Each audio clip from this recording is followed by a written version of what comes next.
The Flip. It's an inside book, and it's an inside look. A look at the actions and strategies behind the housing bubble and its aftermath. Our guest is Sidney Potter, D. Sidney Potter.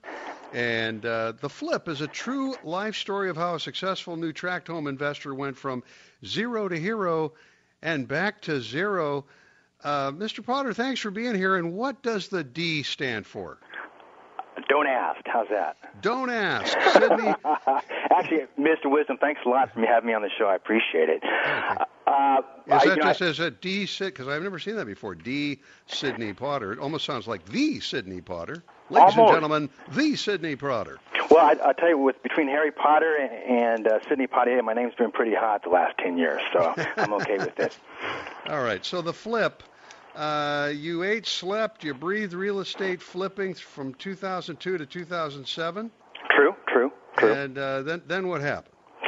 Well, then the world changed, didn't it? I suppose beginning September 2008 when the Dow Jones was 777.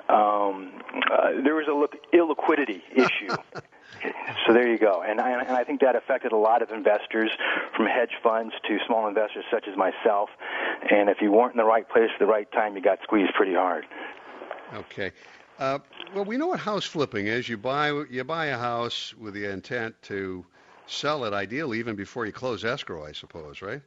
Absolutely, yeah. And so your book, The Flip, is it about how to begin and how to house flip, or is it how to avoid going from zero to hero and then back to zero?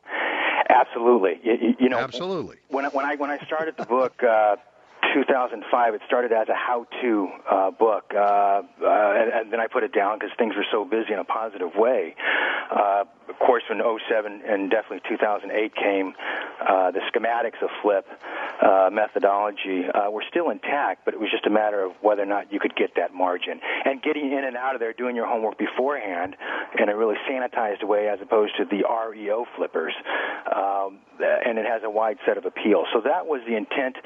Now, unfortunately, the way the market is and how it crashed 2 years ago, it's more of a memoir, if you will. So I would say it's 80% how-to and 20% memoir in terms of the last decade in investing and in what not to do. So that, the testimonials were pretty positive on putting this in a book that's just not high-time glossy and a lot of fluff, but really what things not to do. People got pretty greedy. Houses were flipped from investor to investor. It was a billion-dollar game of musical chairs. The music stopped. There weren't enough chairs, and there weren't enough chairs for you because you went from, as the subtitle in the book, The Flip suggests, you went from zero to hero and back to zero. What are you doing now? Good question. Listen, I mean, after a $1 to $10 million bankruptcy, about the only thing I had was my car and the clothes on my back. Just about everything else ended on Craigslist. It was unfortunately very sad and pathetic. What guys like me are doing and have been doing, I've been on the road the past 22 or the last 24 months, actually working through talks at mortgages, working in Florida, Texas, Minnesota. So I'm back here in Pasadena, California, to push the book, but it's been actually, in a very ironic way, fairly busy, notwithstanding the fact that you've essentially burnt yourself down to zero in terms of cash reserves. Now, I understand you have a doctorate from Pepperdine University in Malibu. But let me correct that. That's actually part of a doctorate. My dissertation proposal was accepted, but that was actually 2001, and then the real estate market came knocking on the door. So you're like all but finished. ABD. Yeah. Sometimes that's what they call it. You have ABD, all but finished, yeah.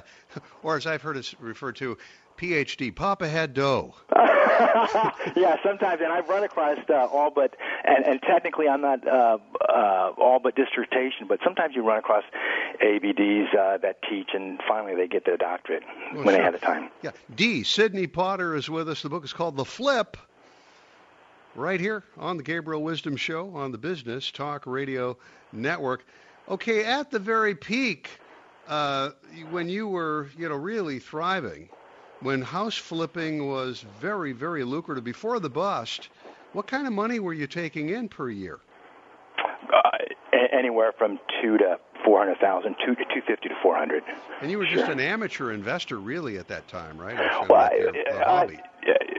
Just to give a little background, I'm a former broker. I've been in the business since '92 as an operations consultant. Used to sell shopping centers, Southern California, with two major brokerages. In terms of putting my own money on the table, absolutely correct, Mr. Wisdom. In terms of going out there and on oneself, ideally, most brokers want to buy for their own portfolio, if you will. But in the intrinsic sense, absolutely an amateur. At least in the sense that I hadn't bought before. It was simply just a meeting between opportunity and a sensible approach to make money. Is this a good time to be a house flipper again? Yes and no. Yes and no. I talked to a lot of my broker friends. It depends. It's all real estate is local. It's never been so clear as of now. Ironically, the places that were the worst hit are actually the best ideal places to buy. But really on the REO side, it's a slightly different schematic when you're looking at new tract housing in terms of those type of margins that were experienced before. D. Sidney Potter, the book's called The Flip, a true life story of how a successful new tract home investor went from zero to hero and back to zero. And something tells me that D. Sidney Potter will be back on top. Congratulations on the book, and thanks for joining us on short notice, too. Thanks for your time. Thank you, sir.